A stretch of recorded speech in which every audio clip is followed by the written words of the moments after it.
Hello everyone. Today I want to talk about a specific cancer that belongs to the lymphoma cancer family and is called diffuse large B-cell lymphoma. But before that, let's start with some background information about lymphoma.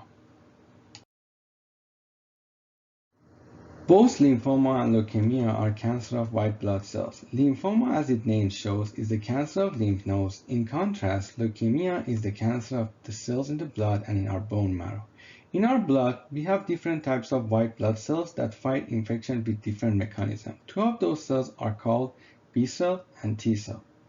Why does lymphoma or leukemia happen? Well, like other cancers, environmental factors, specific diseases, and genetic mutation result in genetical distortion of B cell and T cell. The end results are uncontrolled and non-functional cells and hence the manifestation of cancer cells. Lymphomas are divided into two major categories, Hodgkin lymphoma and non-Hodgkin lymphoma, and this is based on the presence or absence of a specific cell called Riedel-Steinberg cell.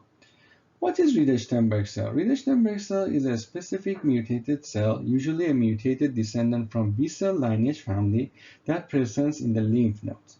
Worth mentioning that the names Hodgkin, Ried, and Steinberg, they came from the scientists who first discovered and described this mutation.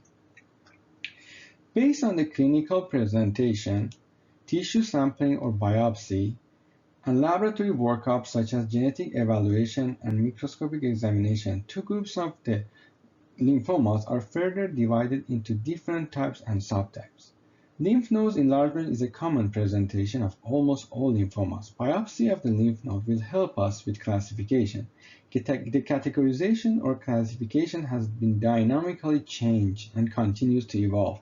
We will talk about each of them in future videos. In this video and the next video, we will focus on diffuse large B-cell lymphoma or DLBL, a subtype of non-Hodgkin lymphoma. DLBL is an aggressive subtype of the non-Hodgkin lymphoma family. It means that it can rapidly progress and even result to death. During the diagnostic process of DLBL, biopsied lymph node tissue will be evaluated for byproducts of abnormal cells and their specific receptors or molecules they use for signaling and communication. In DLBL examination of tissue under microscope, we can see medium to large mature B cells. Some cells in our body, they go to the process of maturation constantly. Blood cells are those type of cells. As I mentioned, under the microscope, in DLBL, we will see mature B cells. We can see different morphology during the examination with microscope as well. Based on the presence or absence of specific molecules, DLBL further divided into germinal center B cells and non-germinal center B cells. Germinal center is a specific location in our lymph node.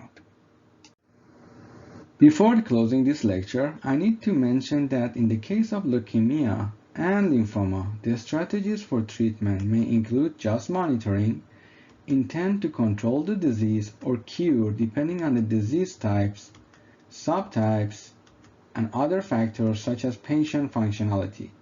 Further, we need to know that the overall prognosis of patients with Hodgkin lymphoma is better compared to non-Hodgkin lymphoma.